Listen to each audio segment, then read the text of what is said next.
आज हम जिस टॉपिक पर बात करने वाले हैं वो है मैथ का सवाल। क्लास 10th में आता है, 6th 7 में भी आजकल तो आने लगा है कि भाई साधारण ब्याज कैसे ज्ञात करते हैं, साधारण ब्याज निकाल कर दिखाइए, ये साधारण ब्याज का सूत्र क्या होता है, ऐसे क्वेश्चंस आते हैं। तो आज हम उसको सॉल्व करेंगे कि साधारण ब्याज कैसे ज्ञात करते हैं। ठीक है, हमारा आज का क्वेश्चन है कि भाई 2000 रुपये पर 3 वर्ष के लिए 5% की दर से साधारण ब्याज ज्ञात कीजिए। ठीक है, तो चलिए अब इसको हम करते हैं हल, सॉल्व करते हैं। सबसे पहले हम यहाँ लिख लेते हैं हल। ठीक है, और कितना क्या है इसको लिख लेंगे। हम इसे लेकर चलेंगे मूलधन। ये रहा हमारा मूलधन। मूलधन कितना है हमारा? 2000 रुपये है ना।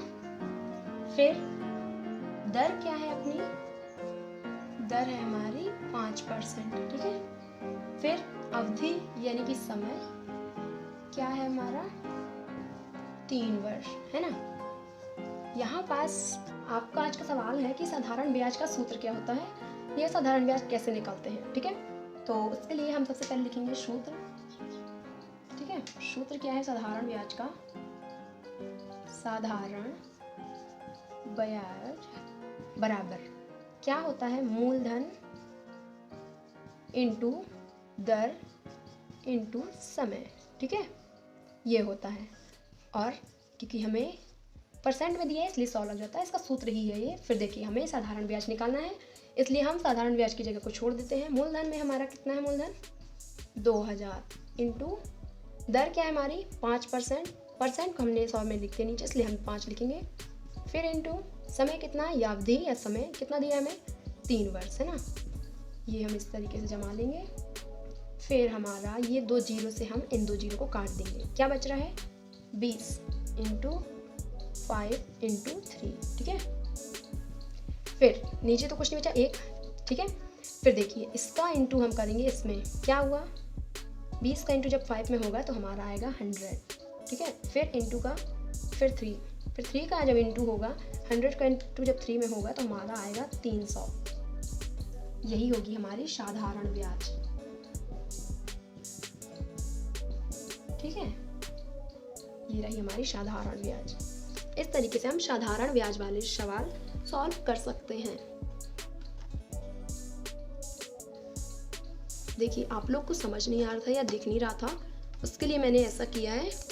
अब मैं आपको समझा देती हूँ। देखिए हम यहाँ तक पहुँच गए थे, यहाँ पास हमें क्या करना है? मूलधन वाला लिखना है।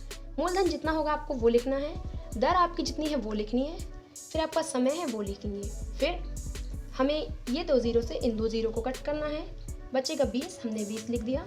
इंटू का इंटू लगाएंगे, 5 का 5 लिखेंगे, और फिर इस इंटू का इंटू, फिर 3 का 3, फिर इस 20 का इंटू करेंगे हम 5 में। ठीक है, तो हमारा आ जाएगा 100।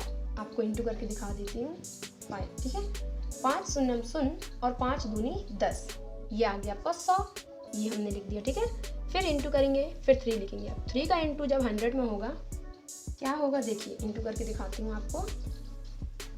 100 इंटू 3। ठीक है, 3 शून्य शून्य और 3 शून्य शून्य, फिर 3 एकम 3, ये आ गया आपका 300।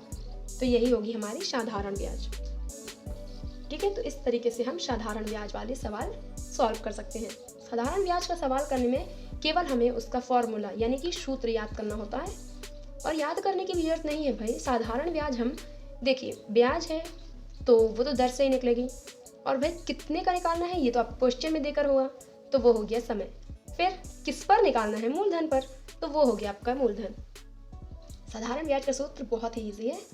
आपको साधारण ब्याज का सवाल जो है सूत्र से ही हल करने होते हैं। और इसका नेक्स्ट वीडियो है साधारण ब्याज के साथ 10th क्लास तक जब आप पहुंच जाते हैं, 9th 10th में हमें ऐसे सवाल दे देते हैं कि भाई साधारण ब्याज ज्ञात कीजिए, व उसके अंतर मतलब चक्रवृद्धि ब्याज भी बोल देते हैं, चक्रवृद्धि ब्याज निकालिए। ठीक है, तो उसके लिए मैंने दूसरा वीडियो बनाया है, उसका लिंक आपको डिस्क्रिप्शन बॉक्स पर मिल जाएगा।